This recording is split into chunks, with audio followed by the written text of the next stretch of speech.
Formulas flashing, minds wide, knowledge flowing. Equations on the board, numbers never sleep. Teaching math and physics while them haters count sheep. Actual education, tune in and get schooled. Flipping textbooks, breaking all the rules. From Newton to Einstein, concepts elevate.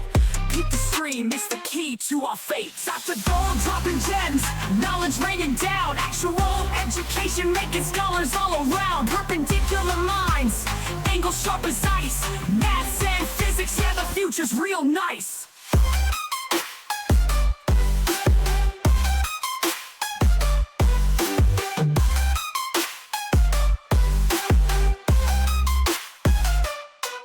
Got the Pythagorean triangles about to flex. Quantum theories on deck, breaking all the specs. Relativity theories, worlds getting small. Grasp the universal laws, standing tall. From the atom to the cosmos, we rolling deep. Grazing up the stars, no time to sleep. Black holes and supernovas, concepts we unfold. Brain power heavy, yeah, that's Dr. Gold. Dr. Gold dropping gems, knowledge raining down. Actual education making scholars all around. Perpendicular minds, angles sharp as ice. Maths and physics, yeah, the future's real nice.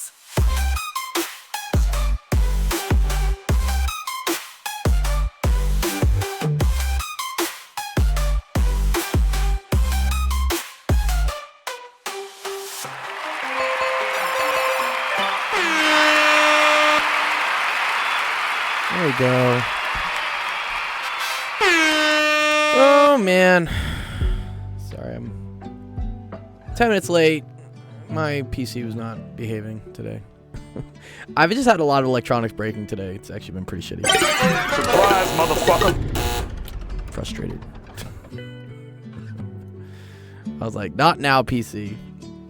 I don't need you breaking too, but something has changed to where my usual macros now hangs my whole system. I don't get it. Like, what? Why do things change on a computer? I literally do nothing to this computer. It's my streaming PC. Anyways, what's up, Adarsh? What's up, Shantrix? Yeah. And we got Sensation in the house. Kate. That's fun. Who else is here? I can't see names. Seth G. Stewart. Oh, what's up, Seth? The truth sets a person free. Yeah, okay, nice.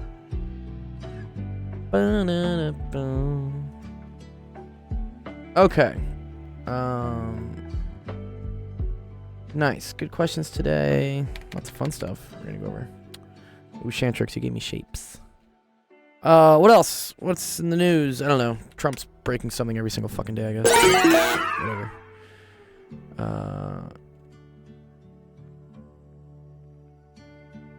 Yeah.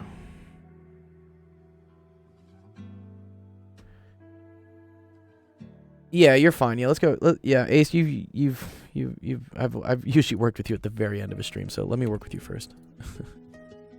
Shantrix always gets the first one with his math questions, which I appreciate. They're cool. But yeah, let's mix it up a little bit. Let's mix it up, because yeah. All right, cool. I gotta teach actually another student in a bit, so let's get right at it. Welcome everyone. Opposite House. My name is Dr. Gold, Actual Education. Students help with math and the science homework. All sorts of fun stuff. Nice. Okay, let me make sure that YouTube's running today. Dun, dun, dun.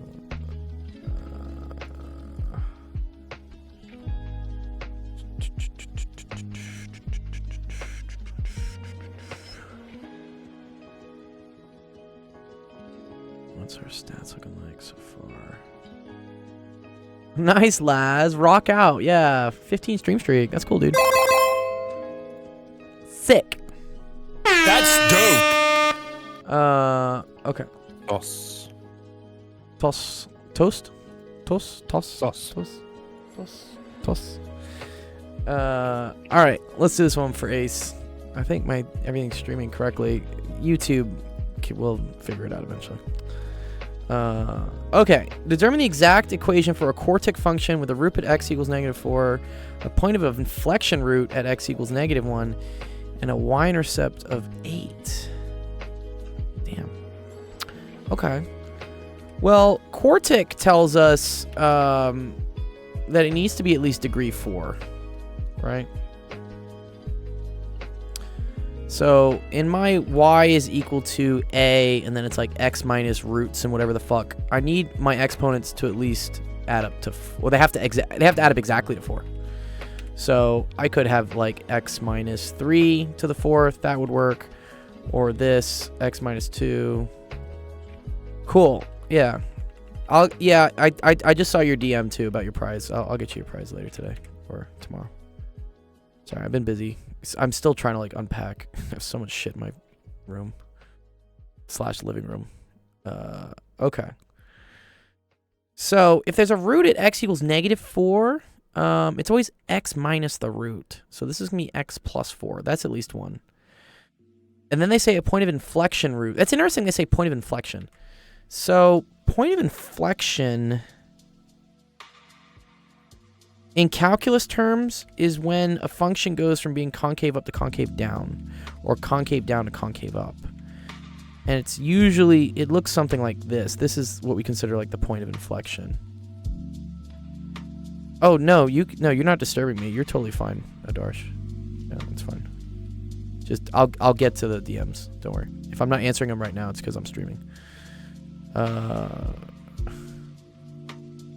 Yeah, Seth, you're right, Seth. Point of inflection happens when f double prime is equal to 0, but they don't know that. This is a class that hasn't done calculus yet. They don't even know what a fucking derivative is. So it's interesting that they're calling it a point of inflection when the classical way to learn point of inflection from a calculus standpoint is when the second derivative is 0. So I think what I'm trying to explain here is that a point of inflection must occur if it's a root 3, or if it's a multiplicity of 3. Right, Seth, maybe? Because when I think of, like, inflection point, this is something that goes from, like, concave up to concave down, and this is where it is. This commonly looks like something that, where the root has a multiplicity of 3. When things have multiplicities of 1, they usually either they just cross over, multiplicity of 2, they're going to bounce. And 3 or higher, they start doing some weird shit like this. So 3, 5, they'll cross, but they'll have like a flat point. 4, 6, 8 will bounce, but get more of like a flat point here. Desmos time, he says. Okay, anyways. We can Desmos this eventually. I think Ace. Sorry, let me read the Discord chat. Got a 97 on my first advanced function. 1 mark off. Communication pissing me off. What's wrong with communications? Well, it's just like class sucks. The slope shit was wrong. She said this course is like an intro to calc. You are only assuming it's between those 2 points, even though it's not. Yeah, dude, what? Yeah, your teacher's wrong. Disqualified. That's upsetting. I don't know. Makes me sad. I get what your teacher's like trying to do. Oh, no. But it hurts my math brain because it's wrong. No. Yeah. But anyways, okay. So point of inflection root. I think this means order 3. And yeah, I'll agree with Seth here because there's not any other root listed, and we need to eventually have degree 4. So it would make sense for this to be x plus 1 to the 3rd. Okay. The next thing we have to determine, though, is what this value of a is, and you can get that from the y-intercept. Y-intercept being 8 means that 0, 8 is a point that works. Okay. So if I plug in 0 in here for x, I should get 8 for y, depending on what a is. So let's see what we get. So 8 is equal to a, and then this is going to be 0 plus 4, which is 4, and then 0 plus 1 is 1. 1 to the 3rd is just 1. So that just goes away. Who cares? This tells me a equals 2. So, yeah, I believe the answer for this one is y is equal to 2 x plus 4 x plus 1 to the 3rd. What is this sensation? What's this GIF file? What is this? Do you want me to open this? It's legit. It is a graphics file, but I don't know why it's done that. GIF. They can wait. So, yeah, and I'll try to open it in a bit. It's maths, but it can wait. It's maths. Oh, it's okay. You're fine, dude. Okay, how did I find A? Yeah, all right. So, I found A from the y-intercept. Y-intercept means that the point 0, 8 is on the function. Y-intercept, right, is where the x is equal to 0. Y is equal to 8. Plug that shit in. Solve for A. Bingo bango. If we wanted to check this, because I'm actually kind of curious. I could do it on Desmos. You guys want to do it on Desmos? We can do it on Desmos. Where is Desmos? Desmos time. Graphing calculator. Cool. So it was 2x plus 4 x plus 1 to the third, I think. Yeah. So the question is this a point of inflection? I believe it is, actually. I believe this is a point of inflection. And actually, if you want to see why that is, it's actually pretty cool why that is. I'll show you from the calculus standpoint. Yeah, Seth. It has to do with this, right? Okay, so the definition of an inflection point is when the second derivative is 0. If I were to take the derivative of this with respect to y, this is unfortunately going to turn into a product rule.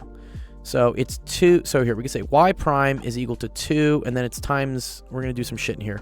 So derivative of the first one, which is just 1, times the derivative of the second. Derivative of the second is then a chain rule. So this is 3x plus 1 squared. And then it's plus derivative of the actually, sorry, no, we leave this one. Sorry, I fucked up. It's derivative of the first times the second plus derivative of the second times the first. So then that's x plus 4, 3x plus 1 squared. They just want it in this form, I'm pretty sure. Yeah, I do have a Desmos. Okay, but here's the cool thing. Okay, but that's the first derivative.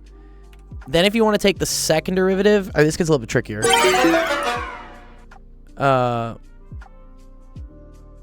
Yeah, the chain rule. Chain fuel, though, yeah. So, watch what happens here, right? Because when I take the second derivative, 2, this is just going to be 3x plus 1 squared.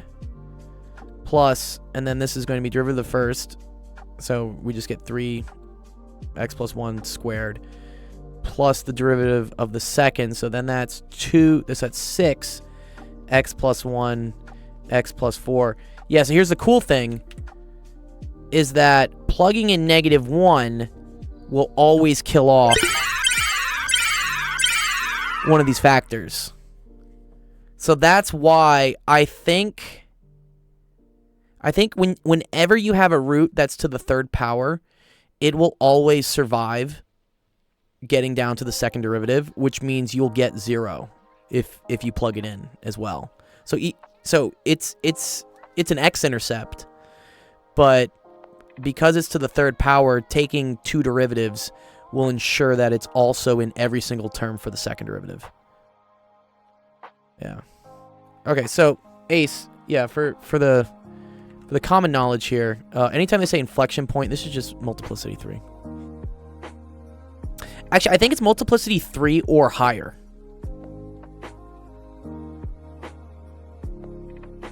There's a simple way to deal with this from the beginning to make things easier. Double distribute everything. Yeah, but if you double distribute, I'm not gonna pop out that x plus 1 again, right?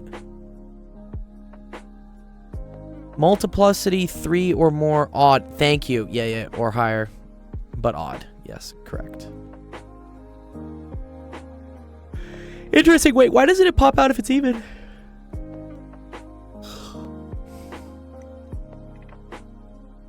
Wouldn't the second derivative... Yeah, but I think the second derivative would still be 0, though. Let's just test this. Let's just test this. Let's say we have y equals x plus 4 to the 4th. Okay?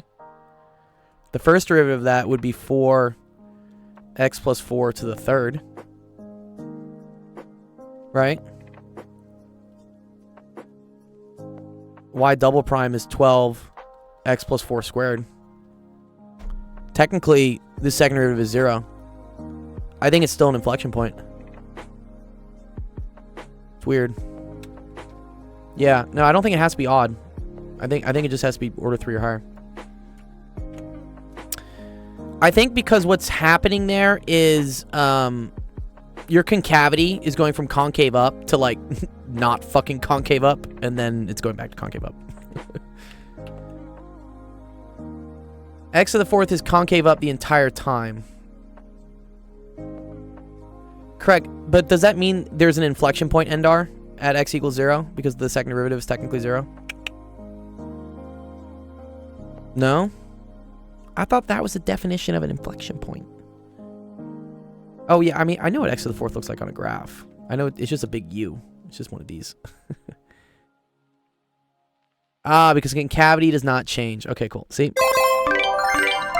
That's the answer I was looking for. So, Seth, you're correct. Endar, also correct. Okay. I like kind of like discovering math on the fly. It's kind of fun. Good job, Seth and Endar. You guys get points. Okay. So yeah. So just multiplicity theory higher for the basic pre-calc stuff. Okay. Did it not give you a save? What the fuck?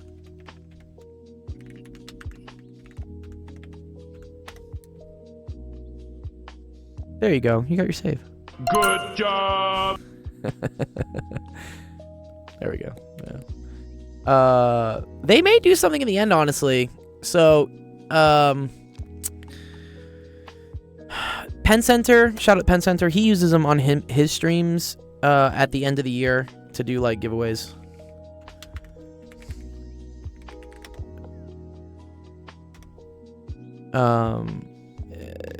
The whole saves bot was written by a cool guy named Enigma.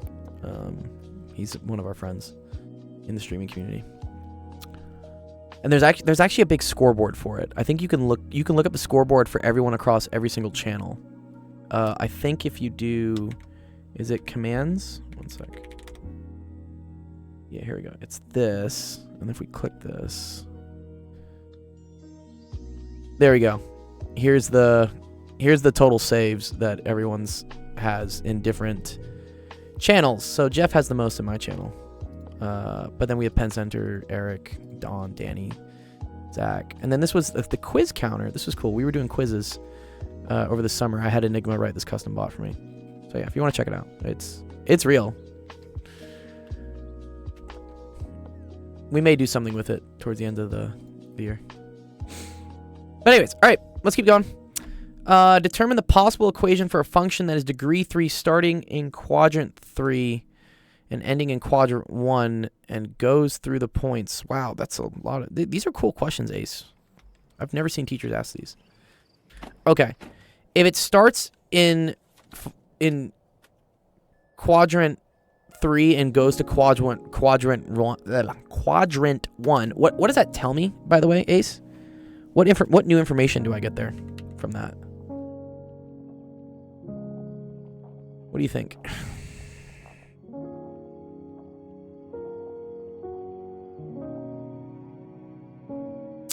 Odd degree positive. Exactly, yes. So this tells me right away that this is odd because the M behavior on the left and the right is different. And it tells me it's positive because it's down and then up. So cool. So I know it needs to be odd and positive, which we know it's odd because it's degree 3. And then they give me some points here. Interesting. So they give me one of the roots at least. They tell me one of the roots is, or they tell me 2 of the roots, or 3 of the roots. Yeah, -1, 2, and 0. Okay, so that means it's x plus 1, x minus 2, x. Then there's an a on this. And a has to be positive, because it's positive odd.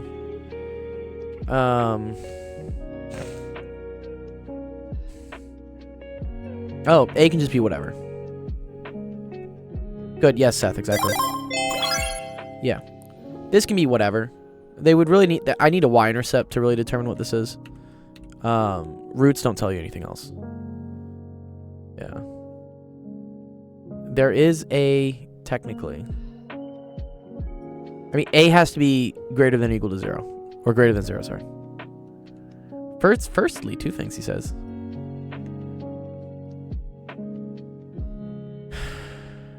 Yeah, right, yeah, okay, so. And we say a is greater than 0. And then state a possible function. Yeah. So we could set a to whatever. You know what? Set it to 420, 69. I don't care. Nice. As long as it's positive. Okay, cool. Does that make sense, A? Ace? Part C. Determine a possible equation for a function that is degree 4. This is cool. I like this. Here's some end behavior. As x goes to infinity, y goes to negative infinity. Ooh. So that means as we're going this way, Nice. we're going this way. Thanks for the follow, Itzy. Does this. They tell us it's degree 4. That tells me it's even, so it's actually got to do this, right? It has to have the same behavior, end behavior on left and right. Double roots at both 3, 0 and 5, 0. That's cool. So we know it's A, and it's going to be x minus 3, x minus 5, but then these are both squared because they're double roots. Multiplicity 2. And then a possible function. So what does a have to be here, Ace? What does a have to be? Oh, I like, Seth's actually writing out all the factors. Yeah, you could do that too, I guess, technically. We do know NA. I know. I do know NA. Yeah. But in this case, because it's degree 4 and it's pointing down at least on one of them, right, Ace? Yes, A must be less than 0. So you know what? Put negative 24 in there for 24 carat.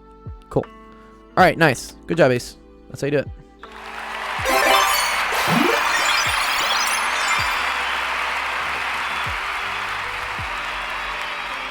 Well done! Well done!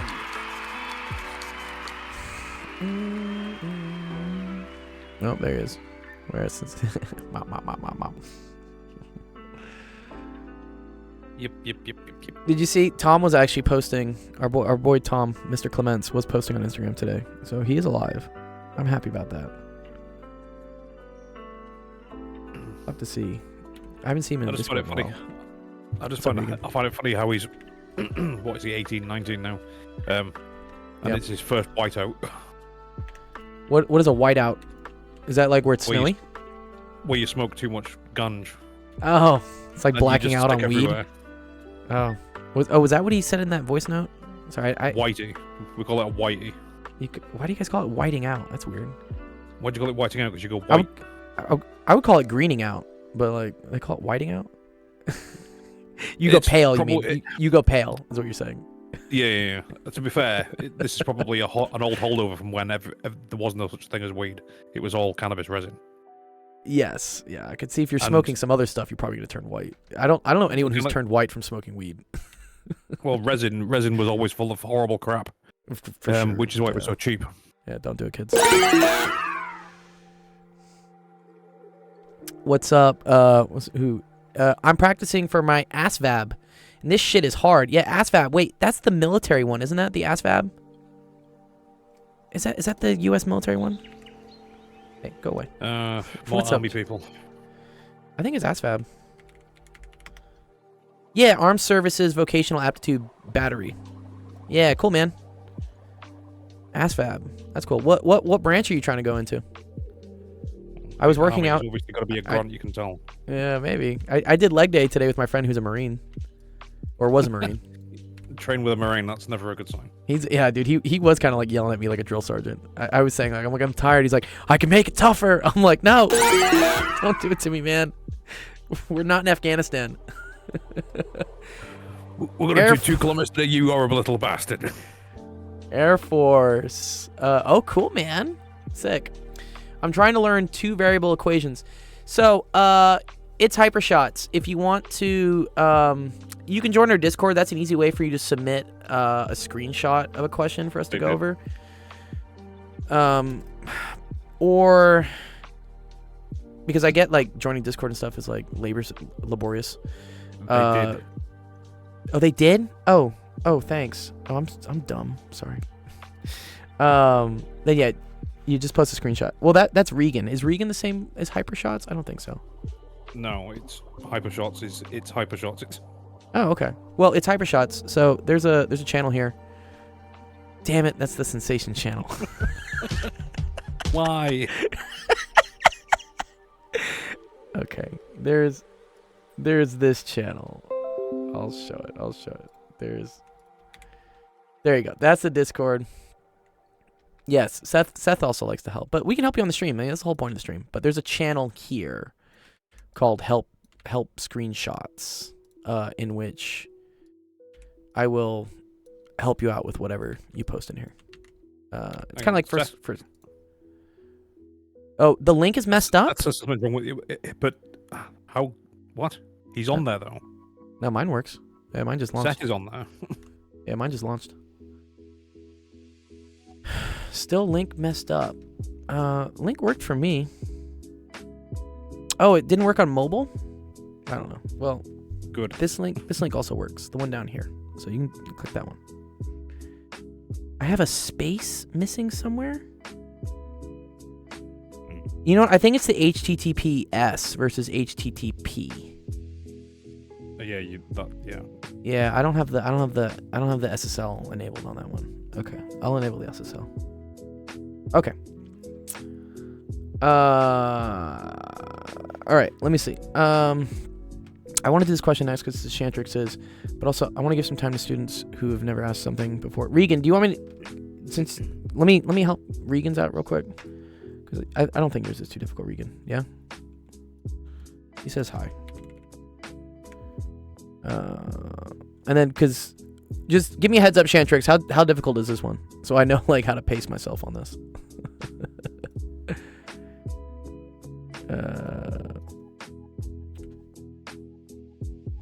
Let me get rid of this. It's not that difficult. Okay, then here we'll do Shantrix's, and then I'll do Regan's, and then it's Hypershots. I'll help you out, and then everyone else who's on the list. I'll go through yours. All right, let's do it. All right, in the diagram, PQRS has a side length of 40. Okay.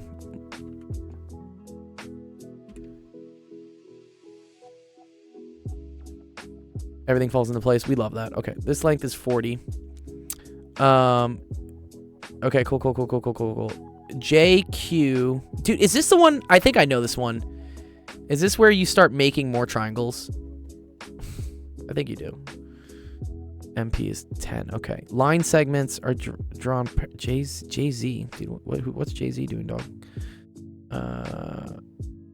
Oh, Jay-Z KW are drawn parallel to the diagonals of the square, so the W is on blah, blah, blah, blah, blah, blah. What is the area of this? Okay, cool.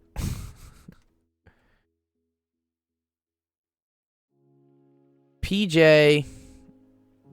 Yes, I agree that these are 30. Yes, because the whole thing needs to be 40, right? So this needs to be 30. This is 30. Wait, what does it say? 30? Well, the whole length here is 40. So if this is 10, then this must be 30.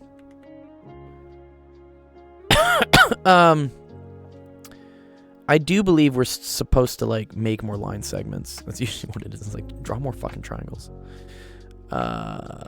Like, what do I want to draw? Do I want to draw this? I kind of want to draw this. I feel like I want to.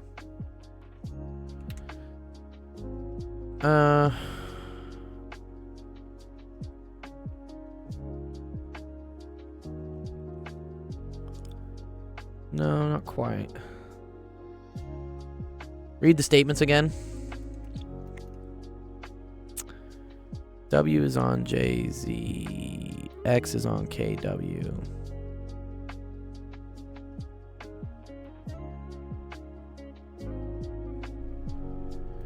Yeah, I know this is parallel to this.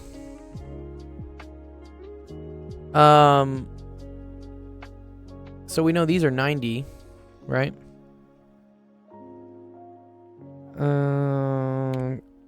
I thought maybe I kind of want to do this. We know that these are all 45 then, right? Because if they're parallel to the diagonal, right? Wait a minute, isn't there a ridiculous cheat in this? Is it a ridiculous cheat? What's a ridiculous cheat?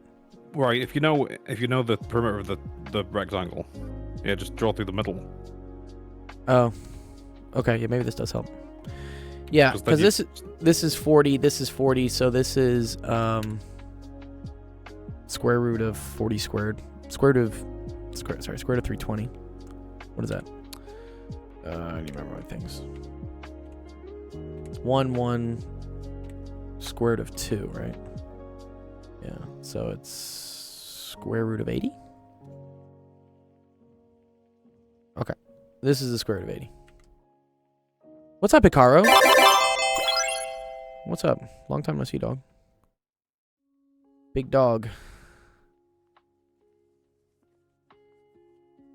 You're kind of cooking, dude? Oh, sick, dude. All A's. Nice.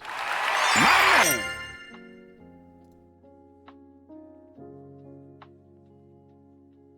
man. 40 root 2? Yes. Yes. Yes. Sorry, my brain is distracted. Thank you. Yeah. I just multiply all these sides by 40. Yeah. Thank you. No, good catch. Okay, that's 40 root 2.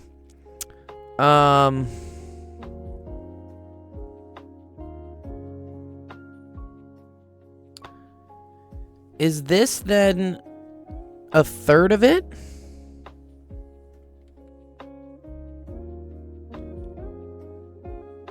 It looks like it is, but I don't think it is.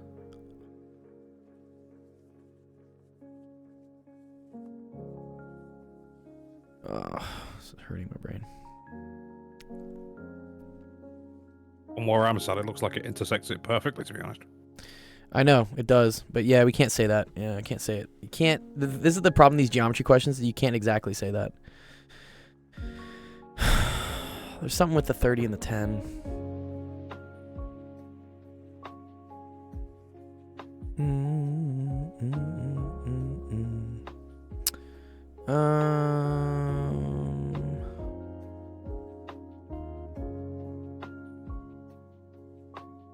I feel like if I get this triangle, then something nice would happen. Yeah, all the slopes are 1.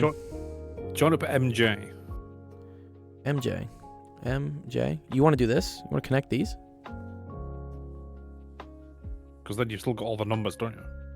Oh, you're very right, Sensation. I do have all the numbers. I do have the 10. I have the 30. I could then figure out what that is. But that doesn't help me out get this and this, though. Unless I knew this somehow.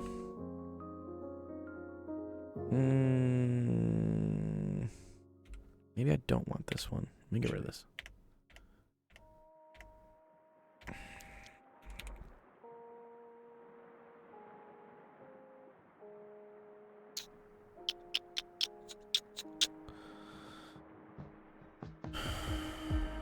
WZ?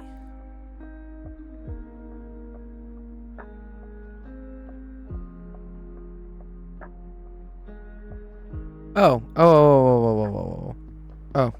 wait a minute. Is it safe to say that these... Oh, we can't say that... Yeah, did these hit at the same point? Oh, they don't. Oh, man. Oh, I wanted to say they did.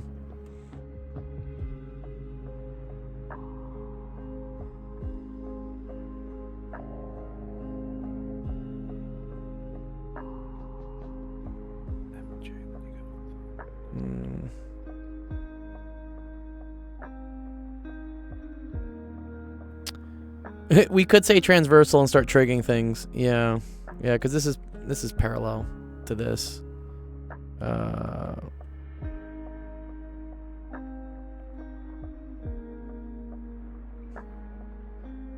don't think we're allowed to use a calculator on this one.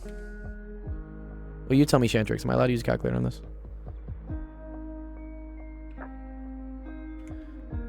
This is 45. This is 45. Calculator is allowed. Oh, okay.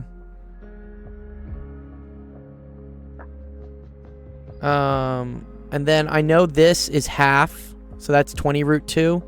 So I could figure out this and this. That would give me this coordinate.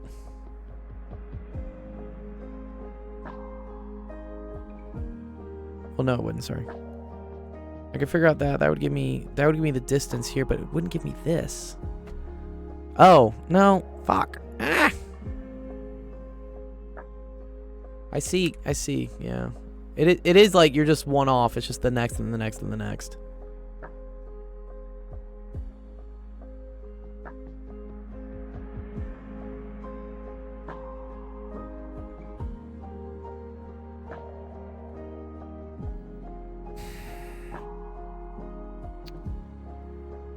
Note Discord? What note Discord? Note Discord what? What? I don't know.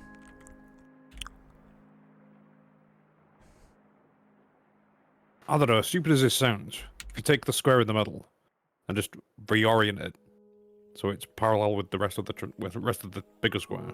Mm-hmm. Oh, like would just that rotate it? change the outcome. Yeah. Yeah. Yeah, it would. I at you for that? Okay, thank you.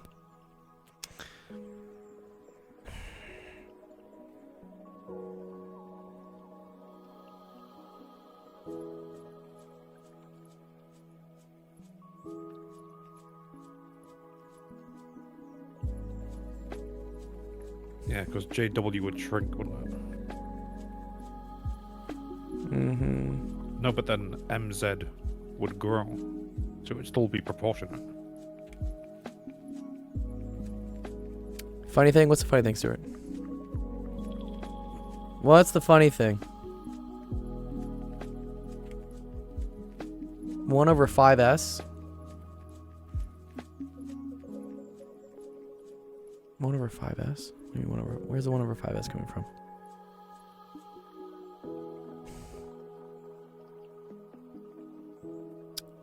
Read that in words. 1 slash 5... What? 1/5. Fifths. Fifths, he says. CH. Fifths. I mean, that is how we spell fifths. Fifths. What are you talking about by fifths? Looks like fifths. What look like fifths? I don't see things that look like fifths.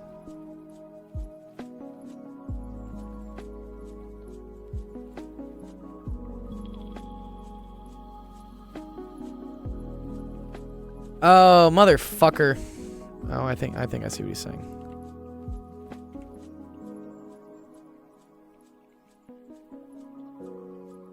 See, yeah. Look at this. Shantrix says connect MJ to make a right triangle.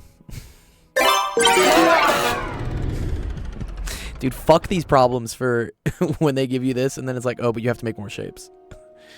It's like, these motherfuckers. I swear, dude. It makes me so bad. No, God! No, God, please, no! No! Right, but then you still don't have MZ though. No, but it's okay. I do have MJ then, right? Yeah, because then this is man, they're not nice numbers either. These could have made them nice, right? Because now it's the square. Oh wait, they are nice numbers. A squared 10 plus B squared equals C 10 squared. squared is 100. 30 squared is 900, right? Yeah. So it's the square root of 1,000. Which is 100. No, it's 10 root 10. Oh. Yeah, it's 10 root 10. This is 10 root 10. Okay.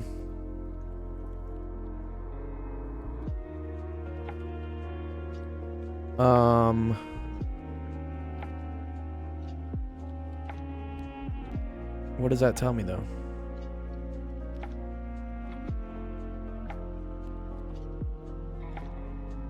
I see this is also a right triangle. I agree this is a right triangle. Yes, but I don't know the length of this.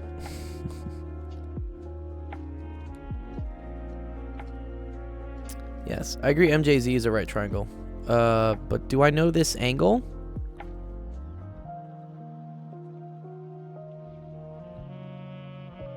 Oh, I do.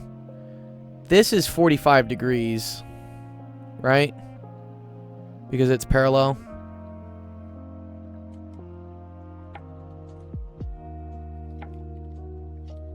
To get the side of the square, 1x squared plus 2x squared.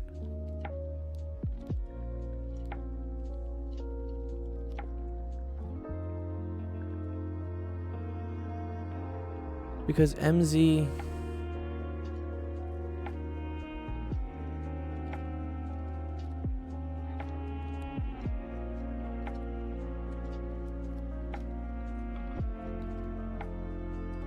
Where did we say that MZ equals WZ?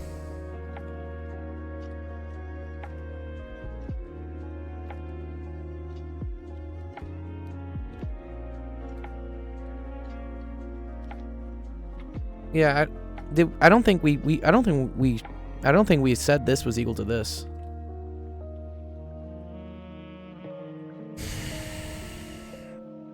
I don't want to make more of these triangles. They hurt me. How do you prove this equals this? Another square would be created.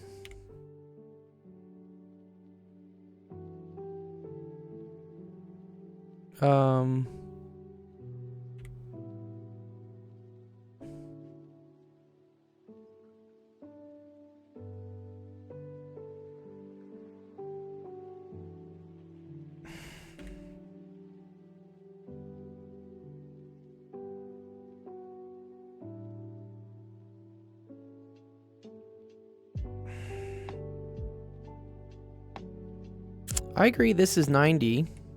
I'm cool with that. You're saying this is 90.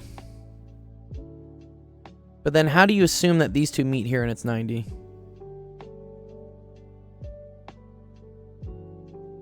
Oh, I guess. Yeah, okay. This is parallel to this then, fine. Which is perpendicular to this.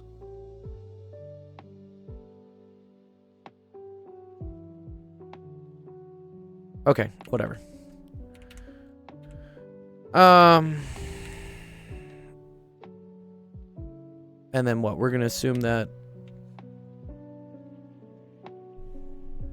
WZ equals WX equals ZY equals ZX. Yeah, you can make this one, right? You can show that this is two of these corners.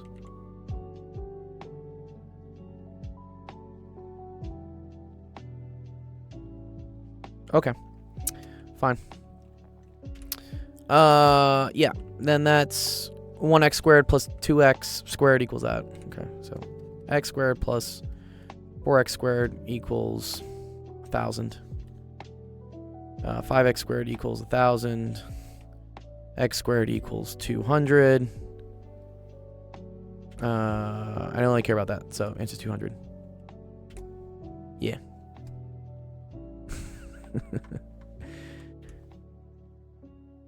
Yeah, the reason how this worked, Seth, if we said this is equal to this, which is also equal to this, then this whole side is x and x,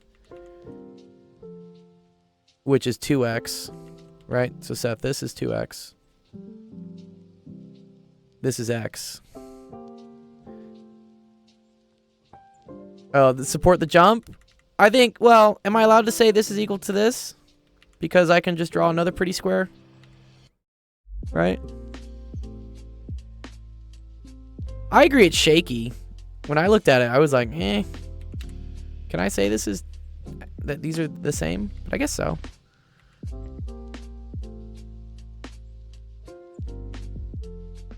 Oh, what do you mean? Well, this is obviously a right triangle. If I say this is equal to this, which is equal to this, then this is x, this is x, this is x.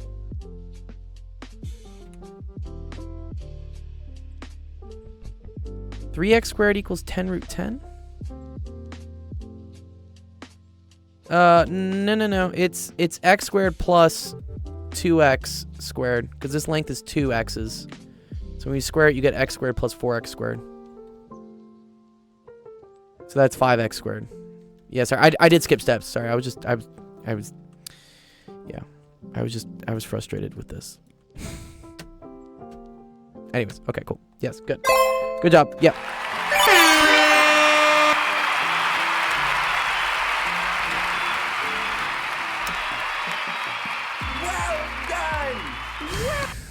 I did miss an important parentheses. Well, I did it in my head. So, yeah, I know. Yeah, okay, cool. All right. The value is 200. Because you get 5x squared equals 1,000. Let's see, is Regan still here? Regan, you want help? Also, did someone speak with Itch Shots or something who joined? Someone talk with that guy.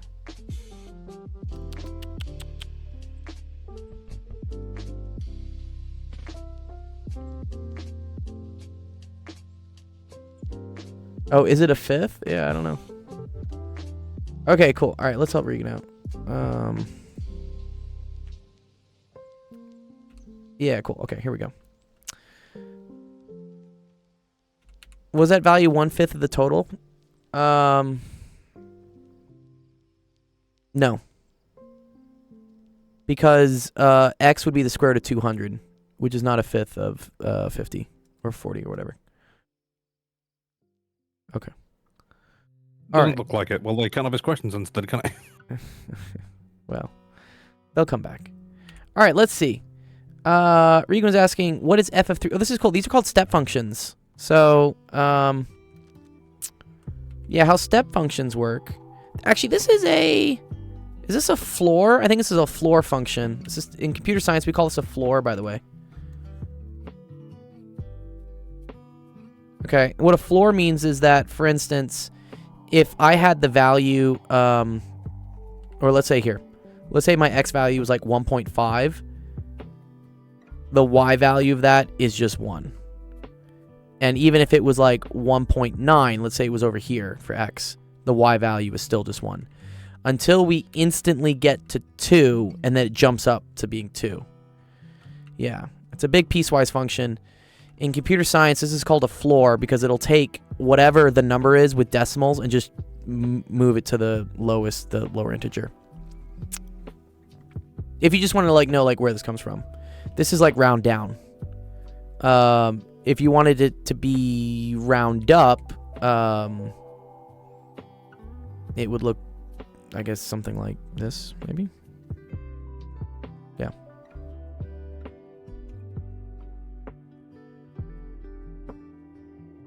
So f of, okay, yeah, sorry. He said f of 0. So f of 0 is 0. So when x is equal to 0, this solid dot means y is equal to 0. Because the circly dot is what it's technically not equal to, but it gets very close to it. It's the jump.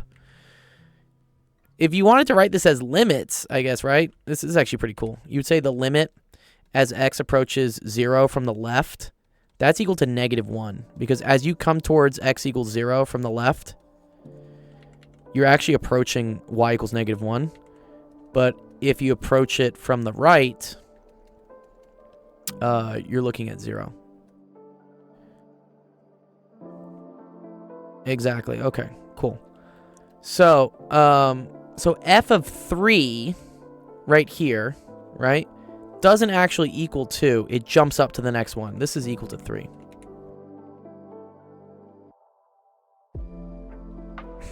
Does that make sense, Regan?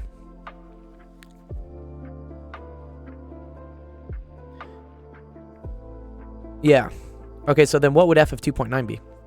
I think once you identify what type of function this is, all these things become pretty easy to just do.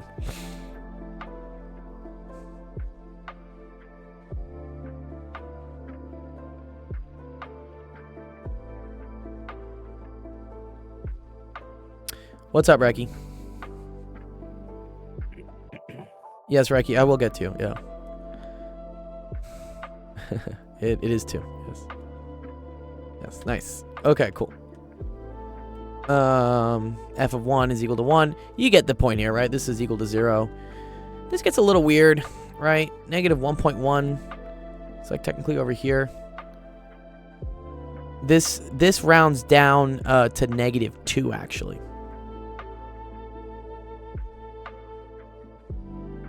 Yeah. So if you look here in negative 1.1, you're actually down here negative 2. So interesting. They say for what values of x is f of x equal to negative 3? Ooh, okay. Oh, did you not get the negative 1.1 is equal to negative 2? So this would be like negative 1.1, right? For x. If you look straight down, that actually hits at negative 2. Yeah, not quite. It's rounding down. I know, it seems weird, right? Because 1.1 would round down to 1. But negative 1.1, going down from negative 1.1 is going to negative 2. Negatives are sneaky, yes. They try to mess with you. Negatives are confusing. Yeah. Reki, chill the emojis, please. So, oh Christ. Okay, so for what values of x is f of x equal to negative 3? How do we do this one, Regan?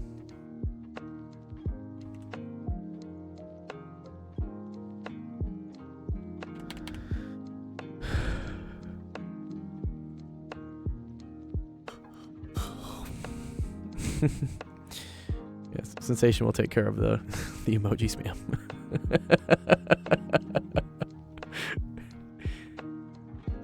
Negative 3 through negative 2.1. Yes. Exactly. Yeah.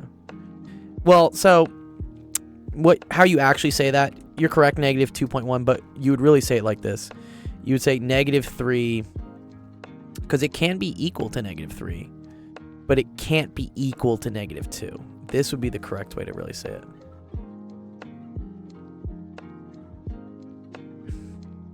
Yeah, exactly. Not just negative 2.1. Because it could technically be negative 2.01. This would still be okay. Exactly. Negative 3 to negative 2, but you need to put an equal sign on negative 3. That's the key thing here. Because negative 3 is okay. That's what the solid dot means. Negative 3 will get you negative 3. Negative 3 will not, but anything slightly lower than negative 3 will immediately jump you down here to negative 4.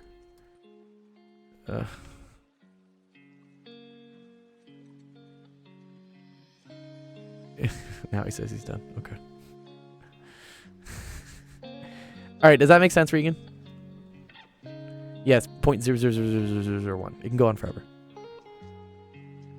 Don't time me out. Kids just ask for it sometimes. It's too funny.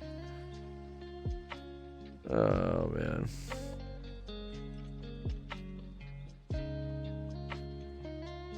Yeah? Okay. Hell yeah. All right, nice. Good job.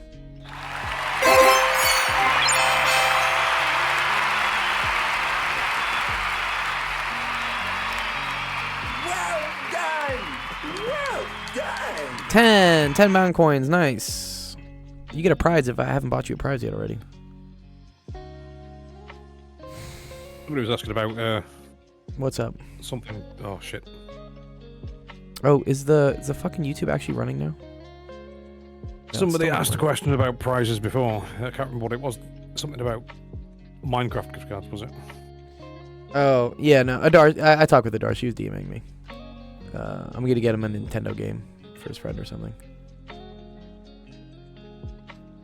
Oh, Noise. That guy does know a lot about math. Okay, Ricky. All right, let's try to see this. And then Adar, and then I think, ooh, then we're done. Oh, good, because I do have to run after this. A good question. Oh, prizes. How do I get prizes? Gimme. Well, what gives 12? What do you mean? What gives 12, Seth? Like, how do you get 12?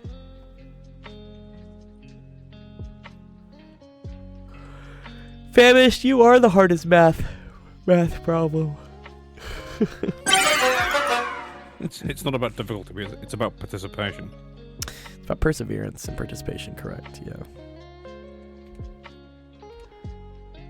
Oh, for what values of x is f of x equal to 12? Oh, that's a good one. Because it's not on the graph, exactly. I do agree. No, Reki, we're doing yours next. We're just doing a bonus question real quick. Yes, Seth, you're right. Yeah. Yeah, because all of these so far, you're right. The main way I answered these to help out Regan was I showed, graphically how it works. But to do it numerically, I don't know. It's kind of like playing chess blind. You're like, ooh, I really understand it now. Yeah.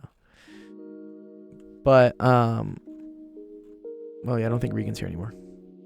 But yeah, the way that would work for if f of x was equal to 12, that's going to be between this.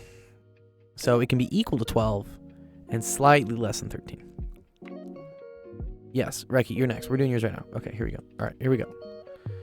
All right, mean of 5,400, standard deviation 800. Sketch a normal curve that represents the salaries for each company. Oh, for the company. Okay, fine. Well, you know how to do this, Reki. And it's multi-part. Yes. Okay, so, and actually, I like to use dashed lines for these. Right, if this is 5,400, a standard deviation of 800, it means we got something like this, and then like this.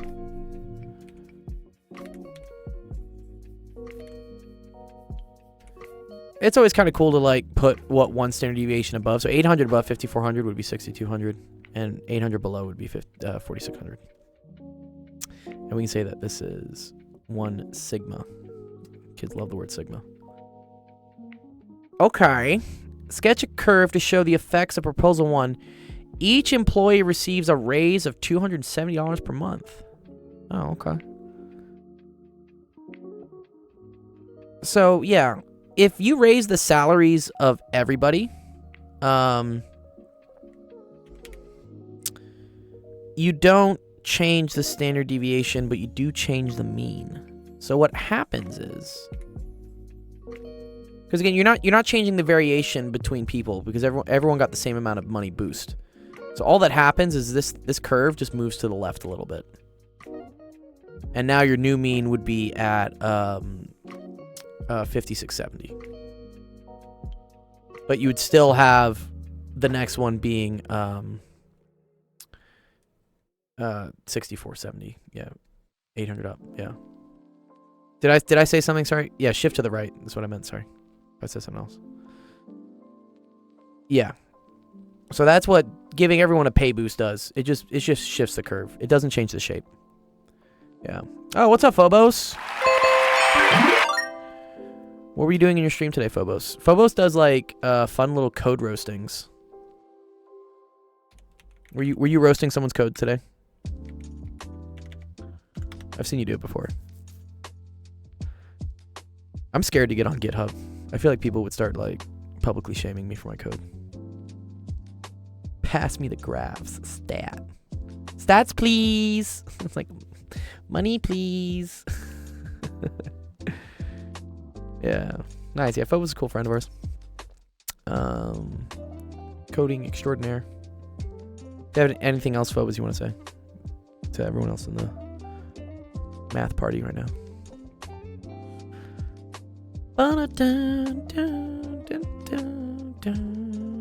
We were doing numerical methods using Gaussian quadrature on the wave function of a quantum harmonic oscillator. That is a mouthful, but super dope. I think I understand a couple of those things. I have done the quantum harmonic oscillator. Is that the infinite potential well? Is that what that is? You have like something like this. And then you have energy states, like eigenstates, like this. That feels like depression.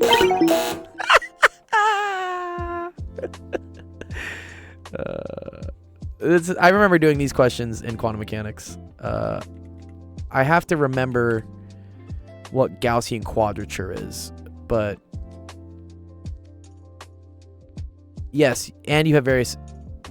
The potential well is involved, and you have various. Yeah, very cool. Yeah, they're called eigenstates. They're fun. That's physics, dude, right? I'm pretty sure that's physics. Is that math? It can I mean, there's a lot of math involved with physics, but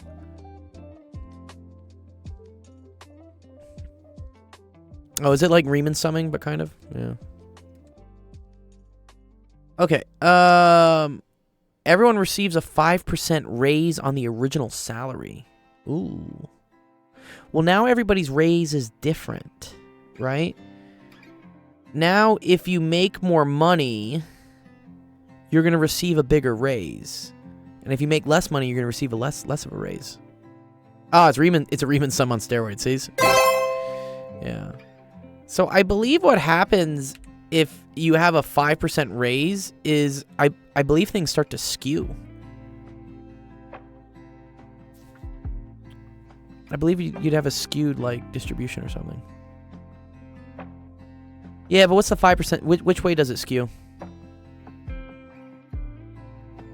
Does it do this? I feel like it does this.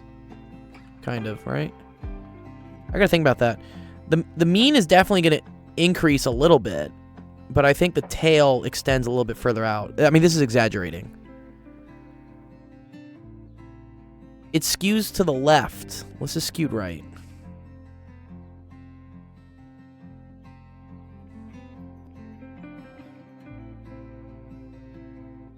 It's still a normal bell curve?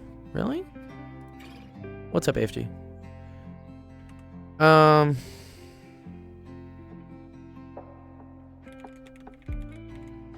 Well, it's a multiplier. Wait, let me see. Multiplier on bell curve.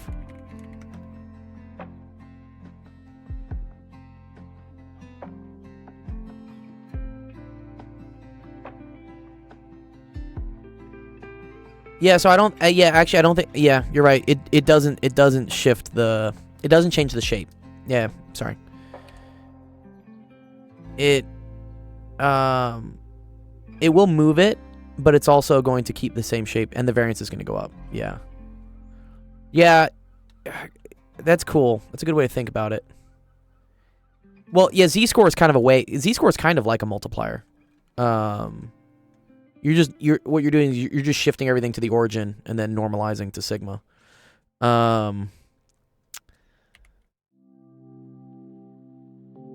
Right. Yeah. It brings up a good point. Yeah, if you have a bell curve that's like this, and then you basically multiply everything by 2, I mean, the height should stay the same. Well, the height would actually get less shallow, right? Because the area has to be 1. But it would look like this. So, I believe it's still a bell curve, but the mean would go up by 5%. And the standard deviation would also go up by 5%. Adding 5% to... Yeah, but you're not...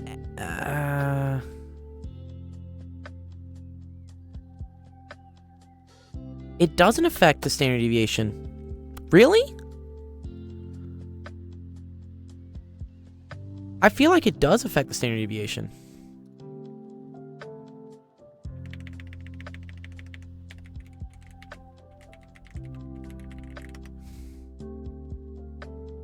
Yeah, adding a constant does not change. Multiplying will.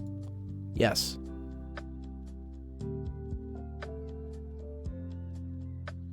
Well, I don't trust Google Gemini. Here we go. Okay, dude, where's the fucking summary, dude? Don't make me go through examples. Okay, here we go. If the transformation involves adding or subtracting, then the mean is shifted by the same amount. The standard deviation is not changed. If the transformation involves multiplying, then both the mean and standard deviation are multiplied by this number. So yeah, so we were right. Well, we were wrong at first. The shape does not change, but well, the relative shape does not change, but it is going to get wider, and it is going to shift over to the right. Yeah. Okay. Cool. All right, nice. Good job. Good question.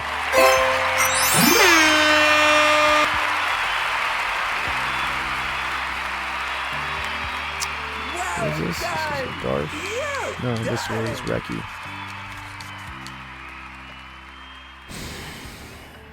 Okay. Let's get a Darsh up. Thanks, Sensation, for helping show AFG where to post things.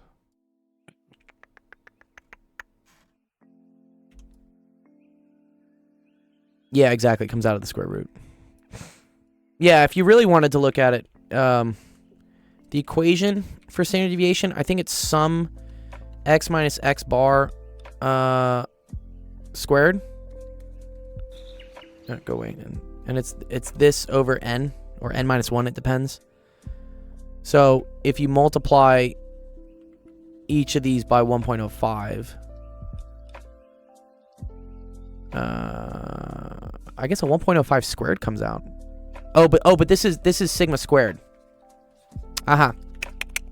Yes. So yeah, you're right. The multiplier just comes right out. Okay. What's up, Adarsh? Adarsh, you here? Where's it? Adarsh.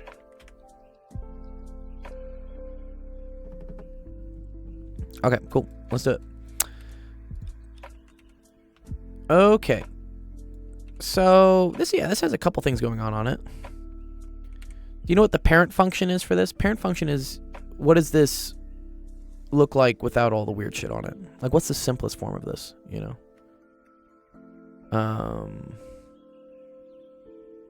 In my mind, it's y is equal to... Famish has a question too. All right, cool. Thanks, guys. Is e to the x is what I think it is. Yes, it is like an exponential function. E to the x is probably the most general form of it. I guess you could technically say this is a to the x, but whatever. So there's a negative 1/2 on it, and there's also a +1. Okay. So the domain, yeah, the domain would be negative infinity to infinity. You're right. We'll get to that. Yeah. Yeah, correct. No, they are. I'm just saying that you could say A is equal to E. It's whatever. It's there's a number here. It's a constant to the x. Now, in terms of the transformations, I always like to say you have to do what's happening closest to it first and then go in that order. So I think some students are tempted to say it's shifted up by 1 and then it's flipped. But in reality, it's flipped first and then it's shifted up by 1.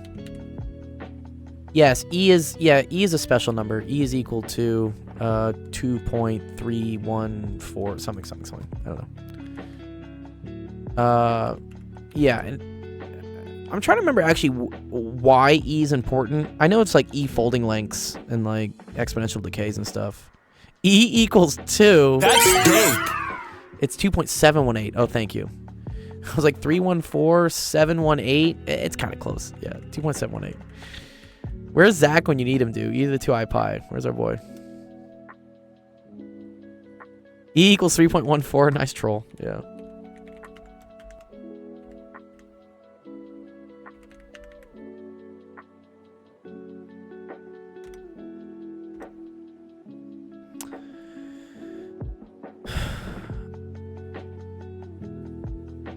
Autocorrect stop. Was it autocorrect? Okay. Anyway, so the transformations, this is going to be a vertical compression by 1/2, and then a flip over the x-axis. That's what the negative does. It flips it over the x-axis. And then it's going to be a vertical shift by +1. You could say shrink. Yeah, shrink's okay. Yeah, shrink is okay. I like to say, like, stretch, compress. It's weird because, like, things stretching this way is the same thing as them compressing this way. Yeah. So you have to make sure to say vertical or whatever. Okay. Correct the domain is everything. You just got to watch out for domains. It's dividing by 0, square root of negative numbers, and in this case, maybe like logarithms of anything that's below 0. 0 or below.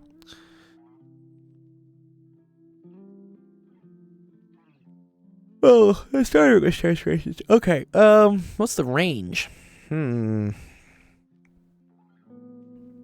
Well, I always like to consider the extremes. So I like to consider what happens when x is positive infinity and what happens when x is negative infinity. So if x is positive infinity, way out here, okay, that means I get e to the infinity. Anything to the infinity power is basically also infinity. And so this becomes -1/2 times infinity. So this becomes negative infinity. And then negative infinity plus 1 is still just negative infinity. Okay. So we know that y will go to negative infinity when that happens.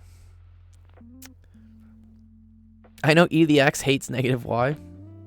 It does. It does actually, yeah. But this has a negative in front of it, so it's safe. Okay, if x goes to negative infinity, though, now you have -1/2 e to the negative infinity plus 1.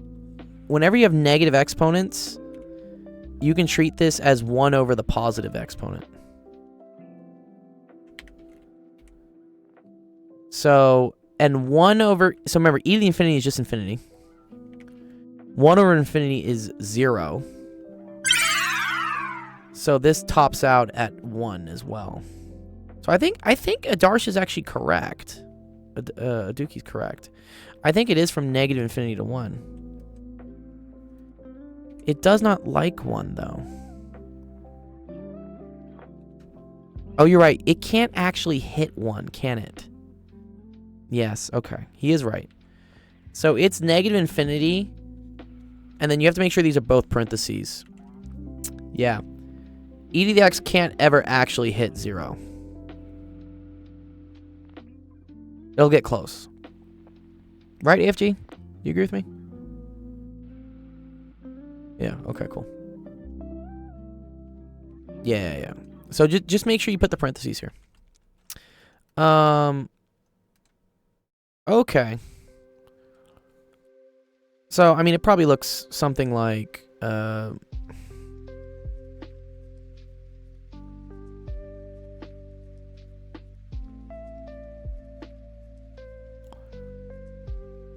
want to say it looks something like this. So this is a decay, I believe. Asymptotes, no asymptotes. I mean, well, there's a horizontal one. That's at y equals 1, right? Because it can't really hit y equals 1. We're not ready to graph yet. I just wanted to graph. X-intercept, you just plug in 0. So e to the 0, that's 1, times -1/2 is -1/2, plus 1 is +1/2. So that's going to be, sorry, that's the y-intercept. That's 0, 1/2. The x-intercept, this is actually kind of a tricky one. Okay.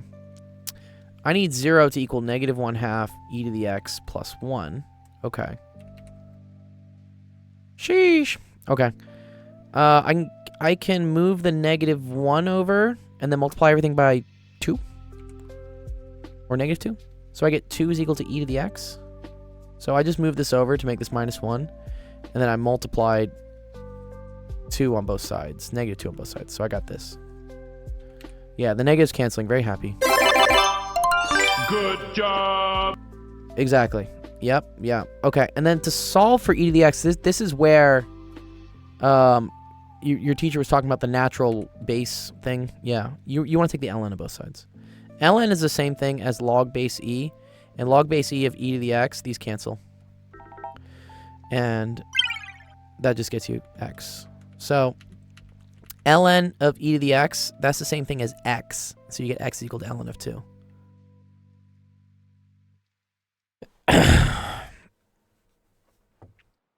Oh, is it not neither? Oh. Good point. Neither, I believe, is when it's just a horizontal line. Is that what we say for growth or decay? This is kind of like a technical term. We could think about like, I mean, this is exponential growth, but this is also exponential growth, right? They just have different concavities. Exponential decay is this. Yes, it contains a negative sign here.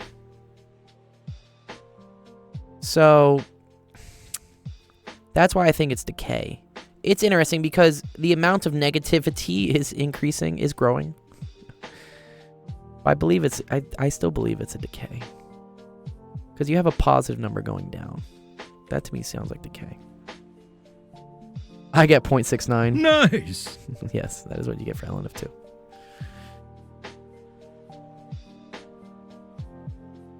Yeah, so I think this is ln of 2, comma 0.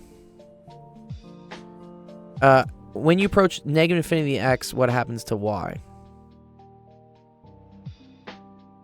Right, as you approach negative infinity, the y goes to a positive number. So is that why it's decay? Because we're going from a positive number to a negative number? Or are you saying that as we go to positive infinity, what happens to x? Sorry, as we go to positive infinity for x, what happens to y? That goes to negative infinity. Yeah. Mixed myself. Since the function keeps decreasing as x goes to infinity and gets closer to the horizontal asymptote, it doesn't fit the usual patterns of exponential growth or decay. Instead, it's a flipped exponential function. You think it is neither. AFG thinks it's neither. And I'm tempted to say that. Because, again. Yeah, research time, right? This is the problem sometimes with these math classes is because, yeah. So, I would think this is decay. And this is growth. Stuff happening below the axis isn't kind of really a thing, right? Like, yeah, exponential growth should have it should be a number greater than 1 to an exponent. If the number is less than 1, then it's decay. Does it decay at a rate?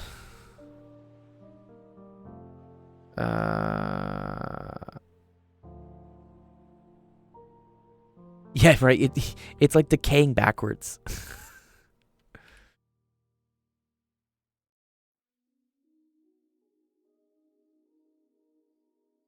Okay.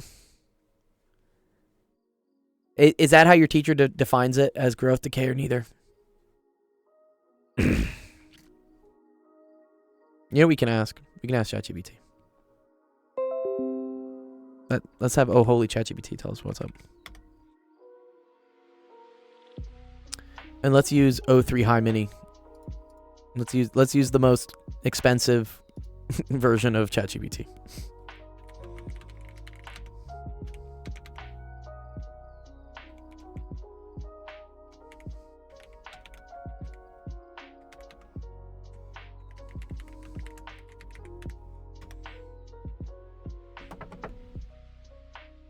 Yeah, ChatGPT, ew. I'm just curious. I'm not saying that's right. I'm just curious to see what AI thinks it is.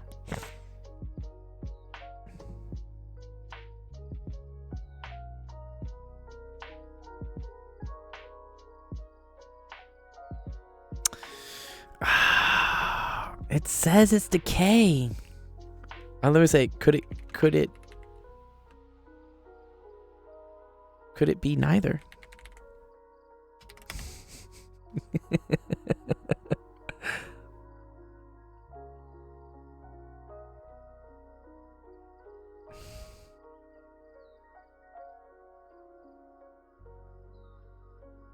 It still says decay. Still says it's decay. It does do a calculus proof.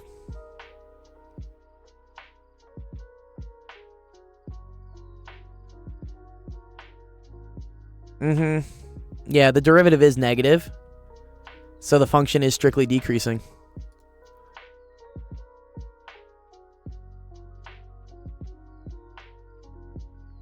Well, okay. I think the question is whether it's exponential growth or exponential decay or neither. Right? Because yeah. Okay. Whatever your teacher says, Adarsh, for this, just go with it. I think maybe neither. Okay. Yeah, just whatever they say it is. Ask them what their definition of it is. Intervals being positive. So that's from negative infinity all the way to whenever it hits the y-axis. So that's going to be at 1/2. Wait. No. ln of 2. My bad. And then negativity is from ln of 2 to positive infinity. And then increasing, never. It is never increasing. And integral of decreasing, always. So you could say negative infinity to infinity.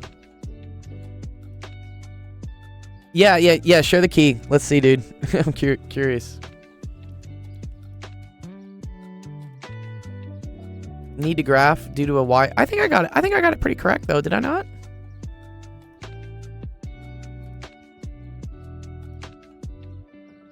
I kind of did. It's kind of doing 0.69. Not really. It is neither. Whoa.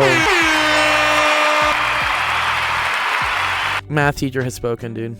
They say neither. Wow.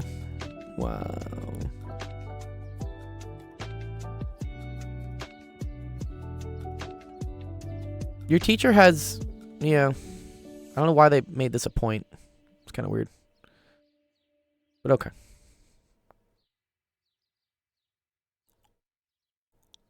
Yeah, okay. Cool. All right. Good. Nice question, Adarsh. I enjoyed that one. That was fun. Good point. It is neither. So my chat GPT is high.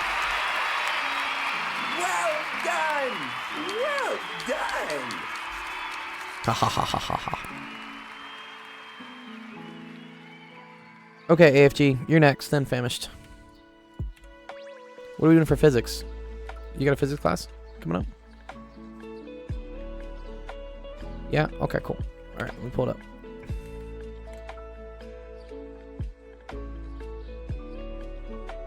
Oh, 2008. Is this AP Physics from 2008? That's kind of cool. Oh, my dad's calling me. Well, I'm teaching. Okay, A and B are the terminals to which different circuit components can be connected. Okay, cool. Calculate the potential difference. Yeah, circuits are fun. You know what's fun? I was actually just dealing with circuits. You guys want to see? I was fucking dealing with some circuits today. This was me going to town on my one wheel. So I ended up. This connector here is very fragile and it snaps, so I had to resolder a new connector on. And this was this is what it looks like when it's complete and when it's built, right? This is what it looks like when it runs. And then this is me tearing it apart, and I had to replace some stuff on the battery too. There was some weird stuff going on. Actually, I probably have a picture of that too. Where do I have a picture of that?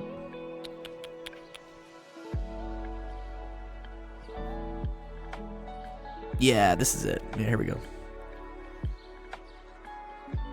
These wires get cinched by this battery harness, and eventually, if those wires end up shorting, you lose a lot of control over things. Anyways, Oh, you want to see? I made an elevator using circuits? That's kind of cool. Okay.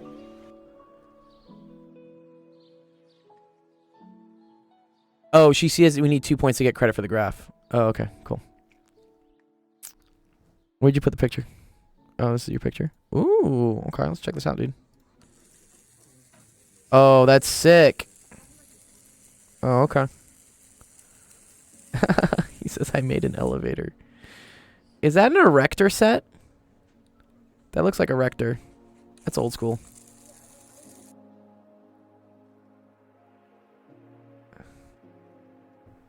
Oh, it's Vex. Oh, okay. I think Vex eventually became erector. Let's see. Erector set. Yeah, so this used to be the old school way of making stuff, like old school Legos. These were called erector sets. But that's cool. Yeah, Vex Robotics. Yeah, Vex is cool. I did first robotics in high school. Okay, but let's see. Calculate the potential difference across R2 immediately after switch S is closed in each of the following cases. A 50 ohm resistor connects A and B. Okay, so we have a 50 ohm resistor. And they want to know the difference across R2. Yeah, robotics are dope. Yeah, please. Yeah, if you... Famished, I forget. What age are you? Are you in high school? You're like above high school? Are you... my age? I'm old as fuck. That's dope. The best way to learn robotics is to get involved with a team that does robotics and then do stuff with it. There are some cool kits out there. Okay. All right. So we have this switch is connected. So I have these two, which are in series with each other for 150. And then these two are in parallel with each other. So I'm gonna combining this and this to make a super resistor that's 150. And then I'm gonna make these parallel ones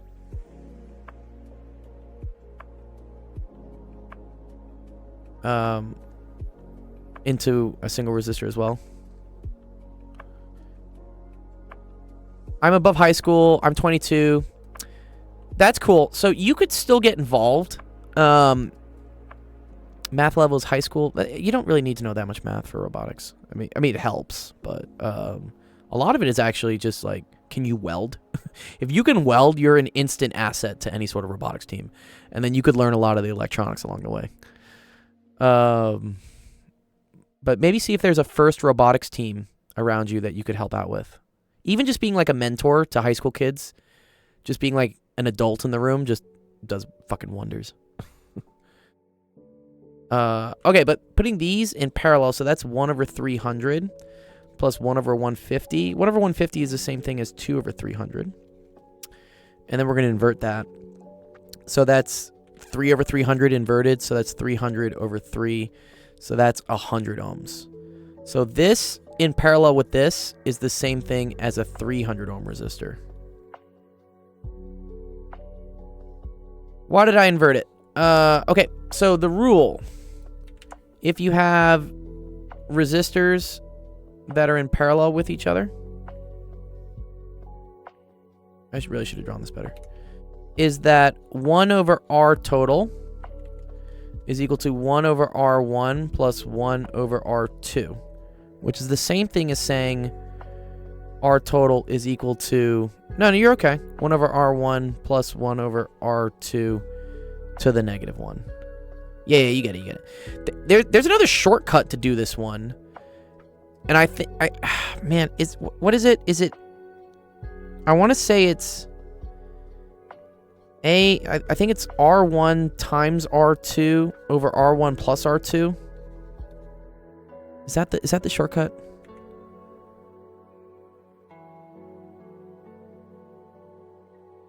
Yeah, I think it's something like this.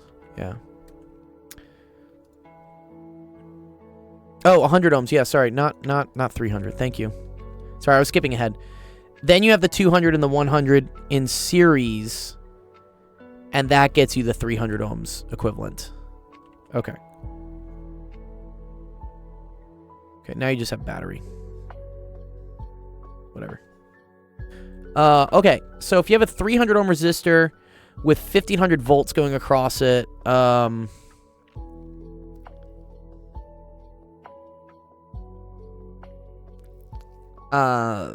what is that, 500 amps? No, sorry, 5 amps. 5 amps.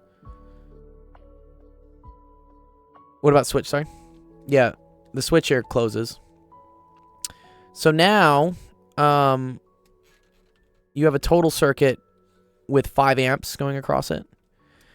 And for things that are in... So now you move backwards. For things that are in series, they have the same current. So this has 5 amps across it. This also has 5 amps across it.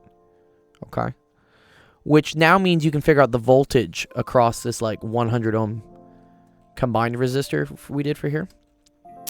Using V equals IR. So, V is equal to the 5 amps times the 100 ohms. So you have 500 volts across here. And then you have 1,000 volts across here. Notice how these add up. The 1,000 volts and the 500 volts adds up in series to the same 1,500 volts you had. It's kind of a cool property of... So things in series have the same current, but their voltage adds up to what the source is. Things in parallel have the same voltage, but their currents add up to what the overall current is. It's a way you can always double check yourself, AFG. Yeah. I'm like, okay, cool, wait, 500 volts here, 1,000 volts here. It adds up to the 1,500 I originally had. So like, we're like, cool. Yeah. So series is same current, and then I say like you sum the voltages, and then parallel is the same voltage, but you sum the currents. So now that I know 500 volts is across these two legs, I know that there's 500 volts here and there's 500 volts here. My next job is to find the current across this leg so that then I can figure out the voltage across the smaller part here. It's like one of those Russian dolls that just keeps like folding into itself. So 500 is equal to 150 R.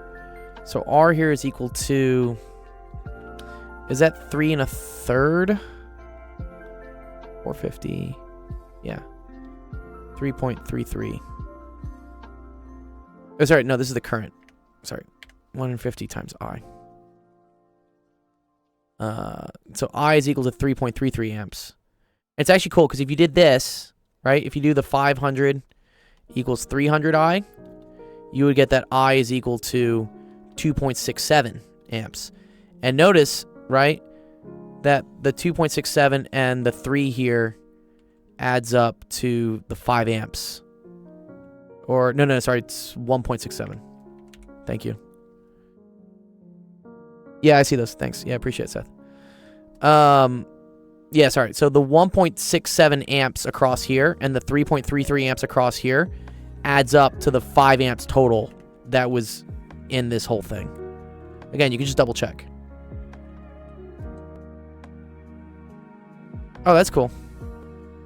Wait, you know how to do it with the capacitor? Okay, cool. Yeah, if it's an initially uncharged capacitor, I believe it acts like a short, right? So it means there's 0 volts across it.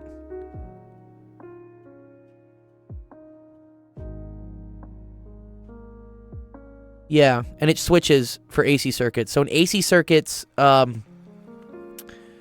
capacitors behave as... No, sorry.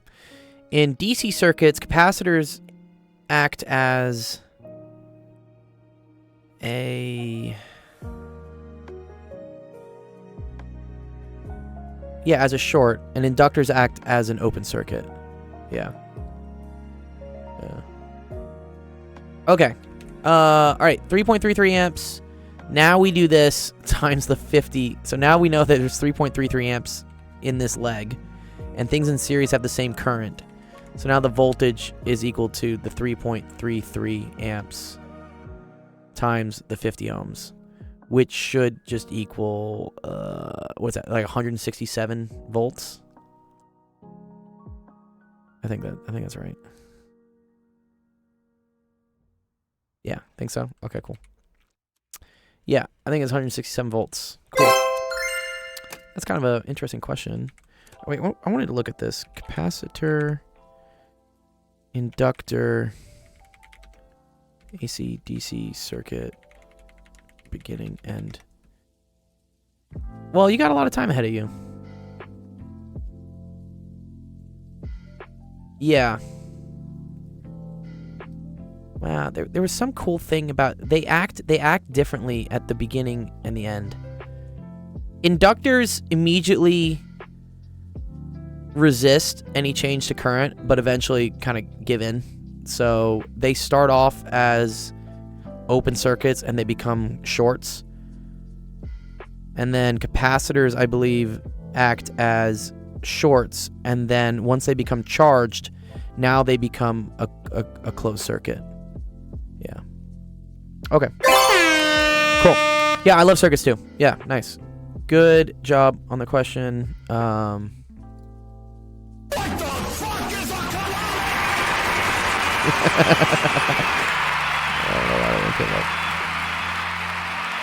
It's not a big...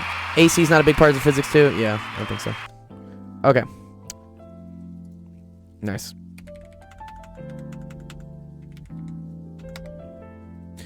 Boom. Dude, what is with... Is Kesha with this? Nice. Spawn coins, yeah. Oh, do I owe you a prize, AFG? I think you just had to ask a question or something. Yeah, just DM me what you want. I'll get it to you. I got a couple prizes I got to do today. I got to teach another kid, actually, in 30 minutes. Yeah. Just DM me to remind me, because my DMs are super packed at this point. Yeah, see you, dude. Thanks for the question.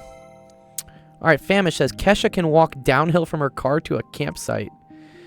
For the return trip uphill to her car, she walks 2 miles per hour slower. It takes 1.5 hours to walk to the campsite and 3 hours to walk back. Determine the speeds at which Kesha walks to the campsite and back to the car, then find the distance between the campsite and the car. Okay. Let's draw some pictures here. So, we have car. And then we have campsite. Okay.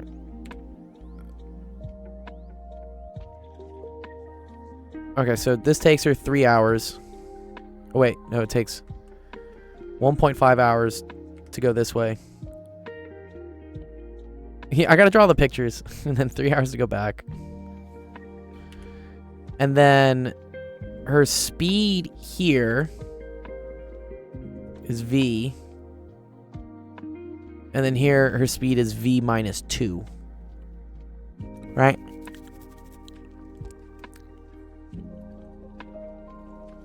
Okay. So, and then this is some distance x. Okay. Well, here's a key thing, right? Distance is equal to velocity times time. Physics. So, this distance x is equal to her velocity, which is v minus 2 times 3 hours. It's also equal to her going at the regular velocity v times 1.5. Nice picture, right? Yeah, we like the picture. The car's like way up here, I guess. I can't draw cars today. Here it's a free candy van. Yeah. I see a system, exactly, yeah. So x equals v minus 2 over 3. X also equals v times 1.5. We can set these equal to each other, right? Because they both equal x. So 1.5v is equal to, then distribute, 3v minus 6. 1.5v is equal to 6. So v is equal to 4. Ooh, okay, cool. 4 miles per hour. So that's how fast she walks to the campsite. and then 2 miles per hour going back to the car. I just did part 1. Part 2 I think was basic. He didn't need help with part 2, but I think part 2 was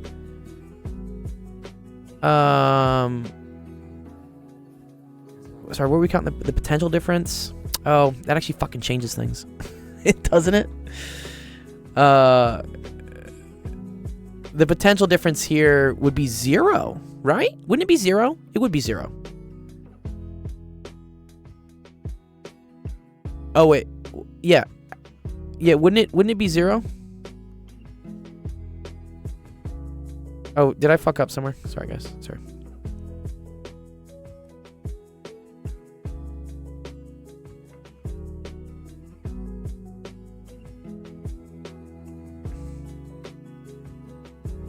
Yeah, I did.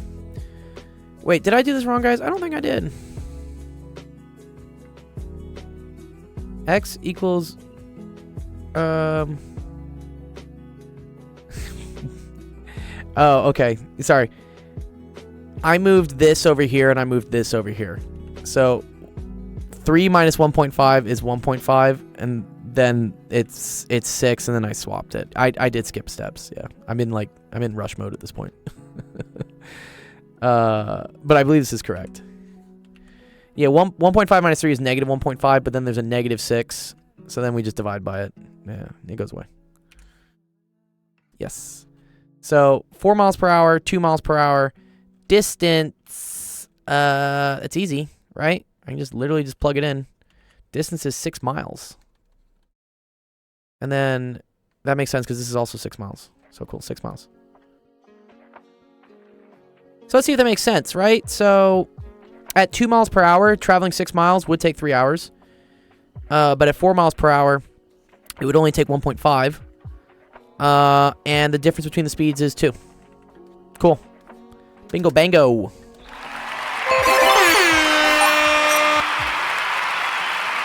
Did that make sense, Famished? I apologize, I kind of rushed through some of the algebra. Well done. Now back to the circuit. Jesse.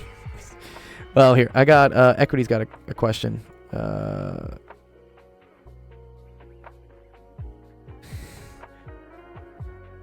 Nice, cool, awesome, glad. Okay, last one of the day, because I gotta go soon.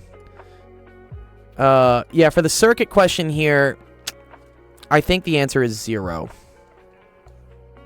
Because a capacitor, right as the switch is turned, does not measure any potential difference across here. Because it's seen as a short, as just a wire between the two.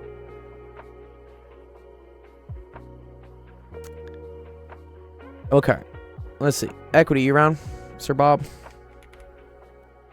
Oh, I don't see him in there.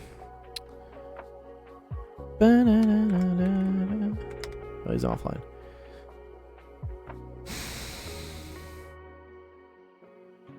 This was his other question. He had a couple of these, actually. Discuss relationship between the degree of a polynomial, the function, and number of x-intercepts. Oh, it's okay. Yeah. Oh, they weren't asking for the... They were... Oh, across R2. Oh, thank you, FemFox. Oh, I super fucked up, because I found it across R3. Actually, no, sorry. I found it across AB, dude. I messed up so much. Okay. Sorry. Yeah. Sorry, AFG. Yeah, dude, sorry. I measured it across this because that's what I saw. Okay, in this case, it was just 500 volts. The capacitor acts like an open circuit, so this just goes away. We don't even see this, right? Mess ups do cost time. And then it's just 500 ohms into 1500 volts. So that's 3 amps. So then you have 9 volts across here. Yeah, easy. Whatever, it's just 9 volts. Wait, that actually seems really low, actually. Sorry, what?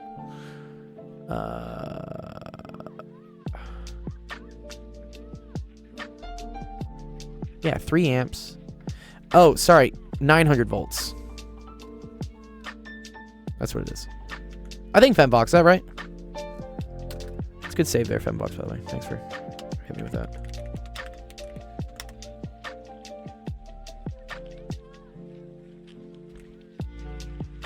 Okay. Yeah, 900 volts, not 9. Yeah, 9 wouldn't really work. Okay. I do actually have to go. I have to go teach another student in like 5 minutes, and I want to make sure I put like some decent clothes on. So let's end out the stream. Thank you everyone for coming to Actual Education office hours today. Had a fun time working with all you guys. Thanks for all the fun. Yeah, we were doing physics, circuits, math, all sorts of geometry.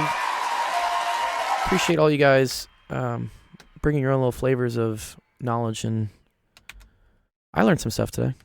You know, hope you guys did too. Anyways, yeah, make sure you go follow all our other awesome math streamer friends. Thanks, yeah, Cosmic. Thanks for stopping by.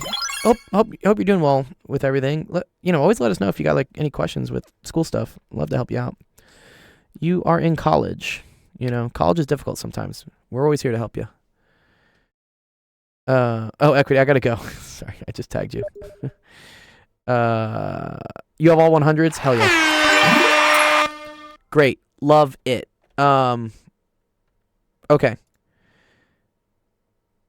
Yes, yeah, circuits are fun. I appreciate those questions. Okay, we're gonna go raid someone real quick. Who should we go raid? Who do we got on the docket today? Rocks and Hops. More stuff. Darwin Day, celebrating scientific. Oh yeah, this is funny. He always does stuff with Darwin. Can I ever raid this person? This geology person?